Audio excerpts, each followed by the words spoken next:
اللہ تبارک و تعالیٰ نے کائنات کی ہر ایک چیز انسان کے اوپر قربان ہونے کے لیے بنائی ہے۔ زمین بھی خالق کائنات نے انسان کے لیے بنائی،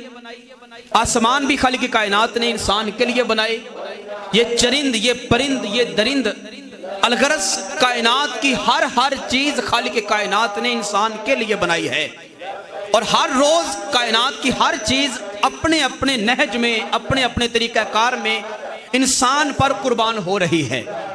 اب دیکھیں، زمین خالق کائنات نے انسان کے لیے بنائی، زمین انسان پر روزمرہ روٹین میں آپ دیکھتے ہیں کہ قربانی پیش کر رہی ہے۔ زمین کے اندر انسان ایک دانہ بوتا ہے، اس کو پر ہل چلاتا ہے، زمین کو اوپر اس کو پانی لگاتا ہے، زمین اس دانے کو اپنے اندر جذب کرتی ہے، اس ہل کی وجہ سے جو اس کو تکلیف ہوتی ہے وہ برداشت کرتی ہے، اور پھر اپنی طاقت اس دانے کے اندر ڈال کے ایک پودا بنا کے انسان کے سامنے کھڑا کر دیتی ہے۔ تو زمین اپنی سطح پہ رہ کر انسان کے لیے اپنی طاقت کی قربانی دے رہی ہے۔ انسان زمین کے اوپر چلتا ہے،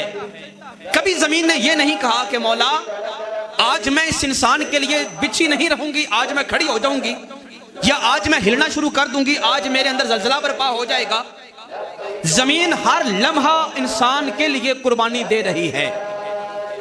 اسی طرح ایک پودا ہے، وہ پودا اپنے بچپن سے لے کر اپنی جوانی تک اور اپنے پھل لانے تک ہر ایک مرحلے کے اندر انسان کے لیے قربانی دے رہا ہے۔ کسی پودے کی جڑ کو انسان استعمال کر رہا ہے، کسی کے تنے اور پتوں کو کھا رہا ہے، اور کسی کے پھل کو کھا رہا ہے۔ یہ نباتات انسان کے لیے قربانی پیش کر رہی ہیں۔ کوئی پتا، کوئی تنا، کوئی ڈالی انسان بطور خوراک کھاتا ہے، اور کسی درخت کو، کسی پودے کو، کسی جڑی بوٹی کو انسان بطور دوا کے استعمال کرتا ہے۔ الغرض یہ درخت، یہ اشجار، یہ پتے، یہ جڑی بوٹیاں ہر لمحہ انسان کے اوپر قربان ہو رہی ہیں۔ اسی طرح جانور ہیں، تو یہ جانور بھی انسان کے لیے قربان ہو رہے ہیں، ہر لمحہ انسان پر یہ قربانی پیش کر رہے ہیں۔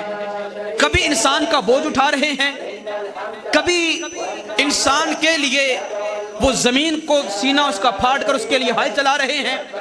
کبھی انہی جانوروں سے انسان کنویں سے پانی نکالنے کا کام لیتا ہے، کبھی انہی جانوروں کا انسان دودھ پیتا ہے، اور پھر کبھی انہی انسانوں کا انسان گوشت کھاتا ہے، اور پھر بوقت ضرورت جس طرح انسان اپنے مال کو راہ خدا میں قربان کرتا ہے، ایسے ہی اس جانور کو بھی راہ خدا میں قربان کر دیتا ہے۔ تو جانور بھی انسان کے لیے اللہ کے قرب کا ایک ذریعہ ہیں، اور جانور ہر لحظہ انسان کے اوپر قربان ہو رہے ہیں۔ ساری کائنات اور اس کے اندر تمام اشیاء خالق کائنات نے انسان کے اوپر قربان ہونے کے لیے بنائی ہے، اور انسان کو ہر لحظہ یہ سبق دیا جا رہا ہے، اے بندہ مومن ذرا دھیان کر اور غور و فکر کر، جب ہم نے ساری کائنات تیرے اوپر قربان ہونے کے لیے بنائی ہے، جب کائنات کی ہر چیز تیرے سامنے مسخر کر دی، اور تیرے ہاتھ میں کائنات کی لگام کو ہم نے تھما دیا، سورج تیرے لیے ہم نے بنایا، چاند ہم نے تیرے لیے بنایا، یہ اشجار ہم نے تیرے لیے بنائے، یہ جانور ہم نے تیرے لیے بنائے،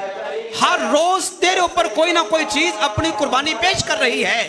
تو یاد رکھ لے تجھے بھی ہم نے کسی کے اوپر قربان ہونے کے لیے بنایا ہے۔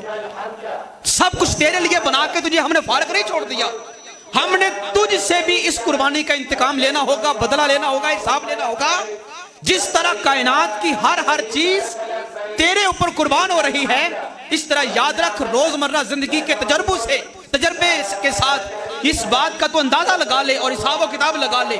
کہ تیری زندگی، تیری سانسیں، تیری گردن، تیری حلق ہم نے اپنے محبوب کے نام کے لیے رکھی ہوئی ہے۔ یہ تیری جان، اس جان کو پر تیرا حق نہیں ہے، یہ تیری سانسیں، یہ تیرا گلا، یہ تیری حلق، اس کے اوپر تیرا حق نہیں، اس کے اوپر ہم نے محمد مصطفیٰ کا حق بنایا ہوا ہے۔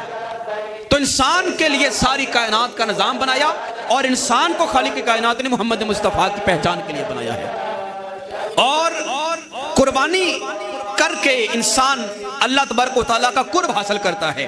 اور قربانی کے جانور کو اپنے ہاتھ سے ذبح کر کے اس کا خون نکال کے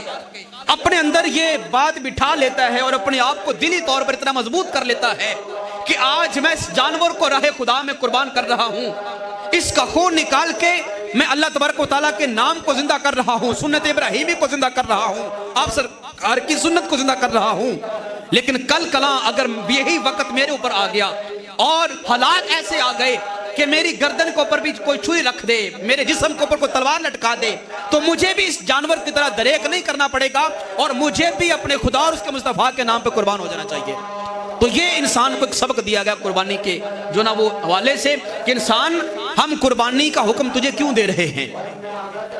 صحابہ کرام نے پوچھا کہ یا رسول اللہ یہ قربانی ہے کیا؟ مل اضحیہ، یہ قربانی کس چیز کا نام ہے؟ آپ سرکار نے ارشاد فرمایا قربانی جو ہے سنت ابیکم ابراہیم علیہ السلام، یہ تمہارے جد امجد حضرت ابراہیم علیہ السلام کا طریقہ کار ہے، ان کی سنت ہے جو ہم اپناتے ہیں اور قیامت تک اس کو پر عمل ہوتا رہے گا۔ ابراہیم علیہ السلام کے طریقہ کار کو زندہ کرنا اور جانور کے گلے کے اوپر چھری چلانا، اللہ تبارک و تعالیٰ کا نام لے کر اس کو قربانی قرار دیا گیا۔